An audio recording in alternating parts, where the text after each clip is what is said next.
Today we're going to look at frequency tables and finding the mean from them.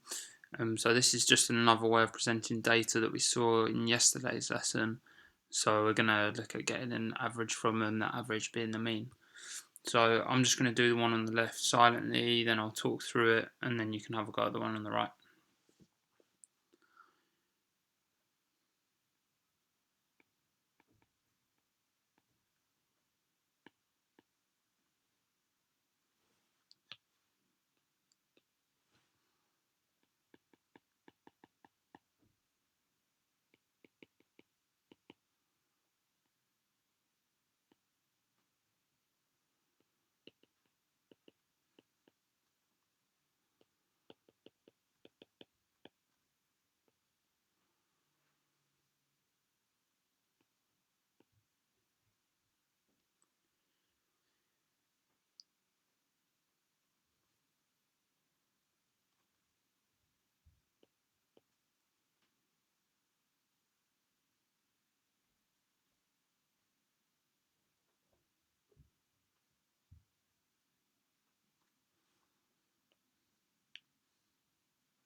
So your mean from all of this data is 8.7. Let's just check. Does that actually make sense? Could the mean age possibly be 8?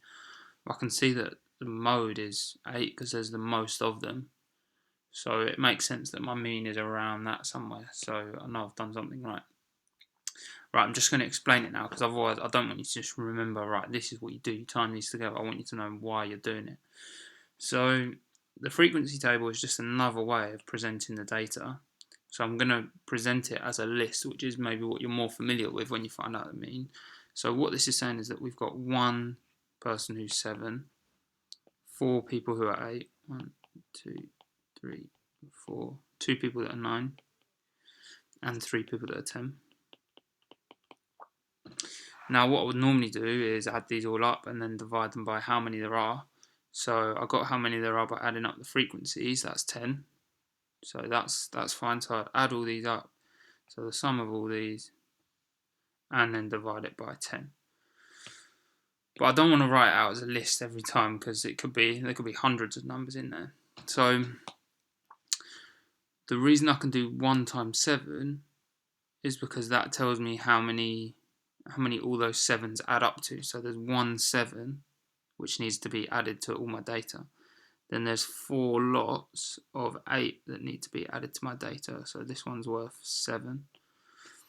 This 4 lots of 8, that's worth 32. 2 lots of 9, which is worth 18. And then 3 lots of 10, which is worth 30. So you can see that that's the same as adding all of these together. If I do the frequency, so the number that there are times their age in this case, then I will get how much those all add to. And remember, that's what I'm trying to find with the mean. I'm trying to sum all of these together. So that's why we multiply frequency by age, because it gets you what the sum of all of those 8s are, for example, and all of those 9s and all of those 10s. And the 7's a bit easier because there's just 1 7. Then to get this 87, I added all of these numbers up. So I did 32 add 18 because that forms a nice number bond to 10. So that makes 50. Add on 30 is 80. Add on 7 is 87. 87 divided by 10 gets me 8.7.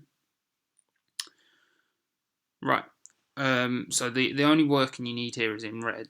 The stuff I've added in black is just sort of an extra explanation. We're going to be doing reflect, expect, check later, so maybe try and make your expectation about what might happen here. So notice what's happened to each frequency. So all the frequencies have doubled. Does that mean my mean will double maybe? Will it half? I don't know. Will it stay the same? Let's find out. So have a go at it on your own first. Once you've had a go at it, then I'll go through it. So hopefully you've paused the video and had a go at it. I will go through it now. And sometimes I should point out that sometimes they will just call this variable x. So we can put frequency times x, but it wasn't called anything, so I just called it A, big A there. It doesn't really matter, just as long as you're timesing the two together.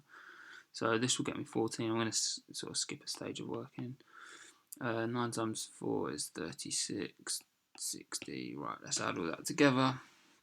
So 64 and 36 is 100. 160, 174. So we can see that my total has doubled. So surely that means the mean will be doubled. If my total that they add to has been doubled, then yeah, that makes sense. That the mean would be doubled. So then 2 add 8 is 10. So that gets me 20.